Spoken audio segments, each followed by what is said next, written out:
দৃষ্টিনন্দন যে একটা হাতির ঝিল ছিল, সেই হাতির ঝিলের সেই ঐতিহ্যটা এখন আমরা আমাদের চোখে এখন বাঁধে না। সন্ধ্যা হলে মনে করেন যে একদম অন্ধকার হয়ে যাবে, এখানে মনে হবে যে কোথায় আইসি তা ঠিক নাই, এমন একটা পরিস্থিতি। সবাই মিলে ফ্যামিলি নিয়ে আসতাম, মানে মোটামুটি একটা ভালো ভাইব ছিল। এখন সেই ভাইবটা আর পাওয়া যায় না এখানে। এক সময় দৃষ্টিনন্দন এই হাতির ঝিলকেই বলা হতো দেশি সিঙ্গাপুর। চমৎকার মনোরম পরিবেশ এবং পরিষ্কার পানি, আলোকসজ্জা সব কিছু মিলে নগরবাসীর কাছে এটি ছিল একটি জনপ্রিয় জায়গা। কিন্তু সেই হাতির ঝিল এখন অনেকটাই বদলে গেছে। দর্শক, আজ আমরা হাতির ঝিল ঘুরে দেখব এবং জানবো এখানকার বর্তমান পরিস্থিতি। আশেপাশের পরিবেশটাও মানে আগের তুলনায় ওই পরিবেশটা আর পাওয়া যায় না। আগে যেমন একটা পরিবেশটা ছিল, সবাই মিলে ফ্যামিলি নিয়ে আসতাম, মানে মোটামুটি একটা ভালো ভাইব ছিল। এখন সেই ভাইবটা আর পাওয়া যায় না এখানে। পরিবেশটা আগের থেকেও নোংরা হয়েছে। আগে দেখা যাচ্ছে আপনার আশপাশ সব কিছু পরিষ্কার পরিচ্ছন্নতা থাকতো, পানিও ঠিক ছিল। এখন মোটামুটি ঠিকই আছে, কিন্তু আগের তুলনায় যথেষ্ট কমে গেছে আর কি।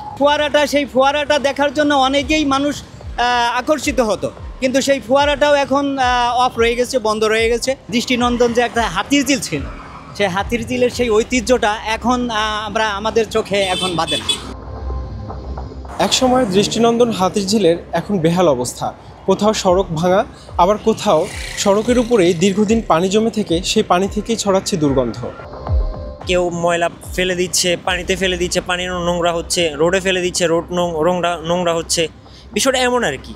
কিন্তু এখানে আগে যেমন পর্যটক আসতো, ঘুরতে আসতো দূর দূরান্ত থেকে, কিন্তু এখন আগের মতো আসে না। আগের মতো এখন মানুষ হয় না। এখানে যা আছে মনে করেন যে এলাকা ভিত্তিক যে মানুষগুলো আসে তারাই এখন বর্তমানে বসে আড্ডা দেয় বা চলে ফিরে।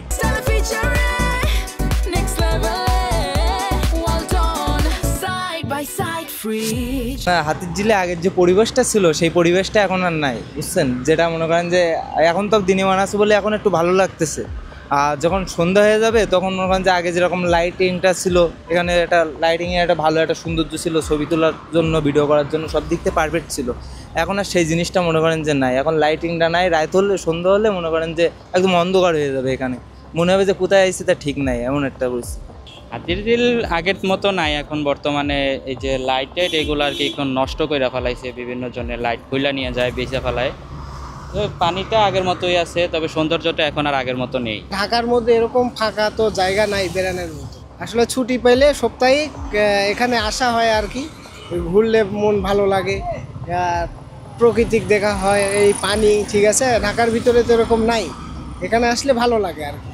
হাতির ঝিল যদি রাস্তাঘাট একটু ভালো করা হতো, আর এই ময়লা আবর্জনা পরিষ্কার করা হতো, আর ট্রাফিক রুলসটা মানুষজন যদি ভালো মতো মেনটেন করে, তাহলে জনগণ খুবই সেফলি চলাফেরা করতে পারবে। দূষণ, অনিয়ম ও রক্ষণাবেক্ষণের ঘাটতি যদি এখনই পূরণ না করা হয়, তাহলে হাতির ঝিল তার পুরনো সৌন্দর্য ফিরে পাবে না, এমনটি মনে করছেন দর্শনার্থীরা। শহীদুল ইসলাম, RTV, ঢাকা।